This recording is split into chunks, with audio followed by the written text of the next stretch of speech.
পরিস্থিতি আরো ভয়াবহ রূপ নিয়েছে দর্শক। ইসরায়েলের অন্যতম বড় বিদ্যুৎ কেন্দ্রে ইরানের ক্ষেপণাস্ত্র হামলা। শঙ্কাটা করা হচ্ছিল যে ইরানের 4টি বা 6টি বিদ্যুৎ কেন্দ্র, সেই বিদ্যুৎ কেন্দ্রে হামলা করা হবে। তো তখন ইরানকে যখন হুমকি দেওয়া হয়েছিল, তখন ইরান বলেছে যদি আমাদের কোনো বিদ্যুৎ কেন্দ্র হামলা হয় তাহলে মধ্যপ্রাচ্যে অন্ধকার নেমে আসবে। অর্থাৎ মধ্যপ্রাচ্যের সকল বিদ্যুৎ কেন্দ্রে, সৌদি আরব, কুয়েত, কাতার সমস্ত বিদ্যুৎ কেন্দ্রের লক্ষ্যবস্তু। তারপর পরই ডোনাল্ড ট্রাম্প সেটা স্থগিত করে, বলেছে যে তারা হামলা করবে না, তার বদলে তারপর পরই আলোচনা এই সমস্ত চলল। মাঠে খেলোয়াড় হিসেবে নেমে গেল তুরস্ক এবং পাকিস্তান, এবং তারা চালাচালি করছে।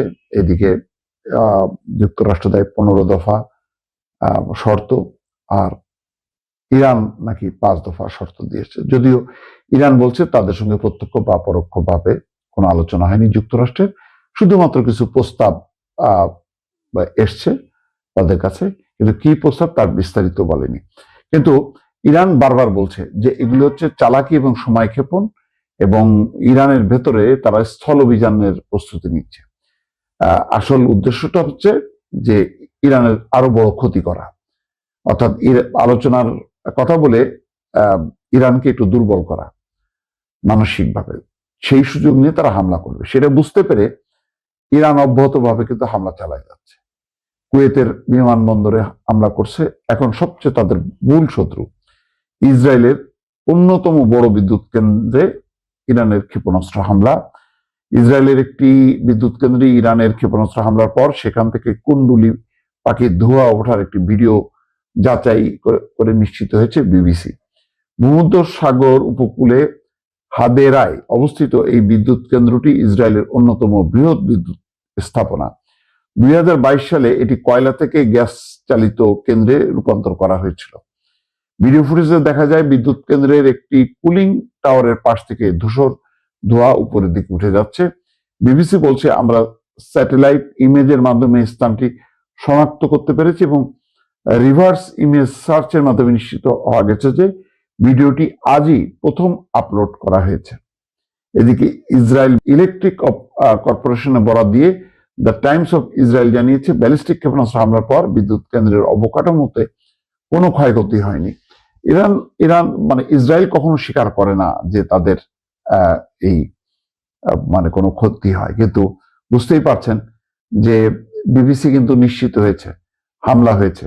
ব্যালিস্টিক ক্ষেপণাস্ত্র হচ্ছে অত্যন্ত ভীতিকর, এবং এটা যুক্তরাষ্ট্র বারবার বলছে যে ব্যালিস্টিক ক্ষেপণাস্ত্র তাদের যে 15 দফা প্রস্তাব, সেই প্রস্তাবের মধ্যেও আছে ব্যালিস্টিক ক্ষেপণাস্ত্র মানে ছোড়া যাবে না।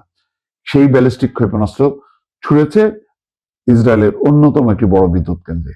তাহলে বোঝা যাচ্ছে যে আজকে রাতে বা কালকে ইরানেরও বিদ্যুৎ কেন্দ্রে হামলা হবে। হয়তো তেমন একটা পরিকল্পনা তারা টের পেয়েই ইরান হামলা শুরু করেছে।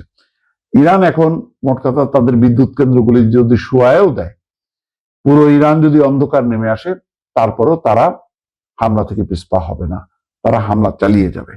এবং এর মধ্যে তারা বলছে যে হরমুজ প্রণালীর ছাড়াও যদি স্থল অভিযানের কথা চিন্তা করে আমেরিকা, তাহলে বাবেল মানদেব প্রণালী বন্ধ হবে। এবং এই বাবেল মানদেব প্রণালী হচ্ছে এই প্রণালী দিয়ে তরল গ্যাস পরিবহন হয়, অর্থাৎ তরল গ্যাসের রপ্তানিও বা চলাচলও বন্ধ করে দেবে ইরান।